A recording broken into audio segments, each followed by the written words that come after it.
আপনার স্ত্রীর হাতে মোবাইল দেবেন না। কি দিবেন? বই দিবেন। বই।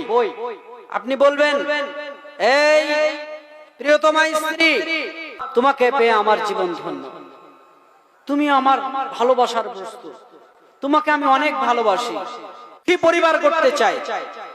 স্ত্রীর হাতে বই দিবেন। কি বই দিবেন? আদর্শ রমণী, সাহাবীদের জীবনী, নবীদের জীবনী, তাওহীদের ছোট ছোট বইগুলো উপহার দেবেন। আর বলবেন যে এই বইগুলো তোমাকে দিলাম, এই 2 সপ্তাহের মধ্যে তুমি পড়া শেষ করো, তোমার জন্য সারপ্রাইজ আছে। তুমি যদি এই বইটা পড়ে শেষ করতে পারো, তোমার জন্য এই সারপ্রাইজ আছে। বই তুলে দেন। আপনার স্ত্রীকে আপনি বলবেন, যখনই তোমার সময় পাবে তখনই তুমি বই পড়া অভ্যাস করো। যখনই তুমি সময় পাবে তখনই তুমি বই পড়বে। আপনার স্ত্রী যখনই সময় পাবে তখনই যখন বই পড়বে কিনা, তখন আপনার ছেলেও বই পড়া অভ্যাস করবে।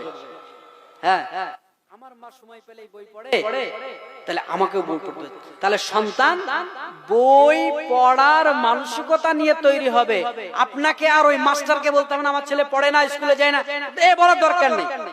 আপনি বাড়িতে জাহান্নাম ভরে রাখবেন, জ্বলন্ত জাহান্নাম, আর আপনি ভাববেন আগুনের উপরে আপনি বসে থাকবেন, আর আপনি ভাববেন যে আমার আগুন লাগবে না, গা পুড়বে না। এটা হয়?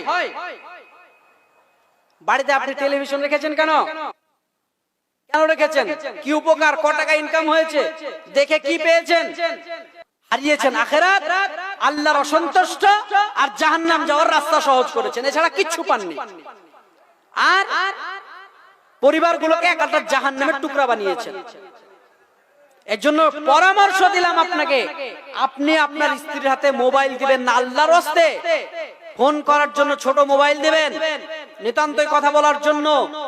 আপনি বলেন যে আলা কুল্লুকুম রাইন ওয়া কুল্লুকুম মাসউলুন আন রাইয়াতিহি, আমি দায়িত্ববান, আমার সন্তান যদি খারাপ হয় আমি আল্লাহর কাছে আমি জবাব দিতে পারবো না।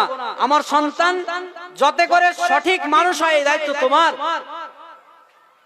বই পড়া অভ্যাস গড়ে তুলবেন। বই পড়া, সাহাবায়ে কেরামরা বই পড়তেন। নাসিরউদ্দিন আলবানী নাম শুনেছেন? নাসিরউদ্দিন আলবানী, নাসিরউদ্দিন আলবানী রাহিমাহুল্লাহ,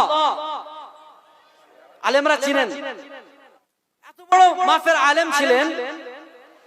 ওনার জীবনী পড়তে গিয়ে আমার চোখ দিয়ে পানি চলে এসেছে। সুবহানাল্লাহ, তারা ইসলামের জন্য কি সেবা করেছেন। তিনি লাইব্রেরিতে মোয়ের উপরে উঠেছেন, একটা বই পড়েছেন, বইটা পেড়ে